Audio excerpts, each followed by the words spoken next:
Thank you, Chairman Molinar, and thank you to our witnesses for joining us today on this important discussion. But before I ask questions, I would like to submit for the record a statement from Alliance for Automotive Innovation that expresses deep apprehension in the state-subsidized, export-oriented model of Chinese automakers and their threat to American manufacturing. Without objection, it will be added to the hearing record. Thank you.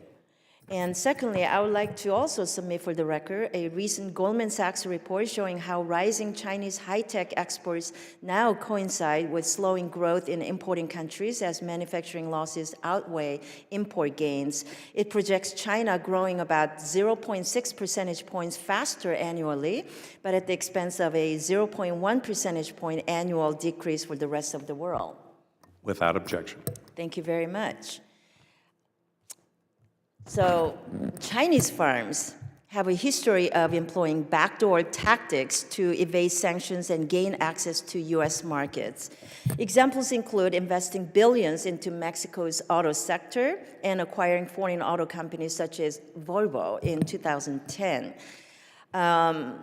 Ms. Dzansky, how serious is the threat posed by Chinese firms using automotive plants in Mexico to qualify for tariff-free treatment and enter the U.S. market indirectly?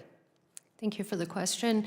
I would point to two risks. One is, yes, being able to use the mechanisms of the USMCA in a way that wasn't intended to kind of subvert what content requirements are required for North American, to meet the North American threshold, but being able to move around that because of local production in places like Mexico. So that's one thing we have to look at. But the second threat is actually to Mexico directly, and maybe more existential for them in the short term, which is the influx of Chinese vehicles is actually hollowing out the domestic manufacturing capability in Mexico. They're selling so many of these vehicles that it impacts their ability to serve their own market, in addition to the effects for North America. So do you see any steps that Congress can take during the upcoming USMCA joint review to strengthen the rules of origin and prevent Chinese content from being laundered into North American vehicles? Yes, I mean, one thing that we have to look at and really encourage our Mexican partners to do as well is look at the corporate ownership structures behind the manufacturing that is taking place. I've looked at some of the FDI numbers for Chinese investment in Mexico. The numbers are low, but what's happening on the ground is a different story. And it really makes me question where's the capital coming from China, in what form?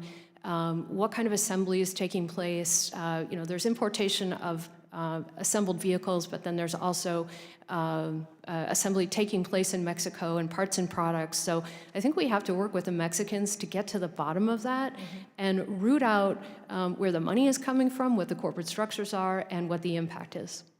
Great, thank you. Substandard or counterfeit electronic parts in U.S. auto and defense systems pose a serious threat to our economic and national security. That's why we have regulations like Defense Federal Acquisition Regulation Supplement, or DFARS, that require contractors to meet strict standards to ensure the authenticity and quality of parts.